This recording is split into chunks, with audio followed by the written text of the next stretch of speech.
warga Dusun Tamalalang Timur, Desa Tamanyeleng, Kecamatan Barombong, Kabupaten Goa, Sulawesi Selatan, digegerkan dengan penemuan sesosok mayat pria mengapung di Sungai Jenebrang, Jumat 7 Maret.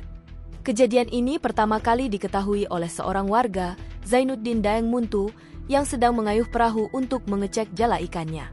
Saat itu, ia melihat mayat dalam posisi tengkurap di pinggir sungai. Zainuddin segera memberitahu warga sekitar yang kemudian melaporkan temuan tersebut ke Polsek Barombong. Kapolsek Barombong, Ibtu Haidir Ersy, membenarkan adanya laporan penemuan mayat tersebut. Kami segera menuju lokasi setelah menerima laporan warga untuk memastikan identitas korban dan penyebab kematiannya, ujar Ibtu Haidir.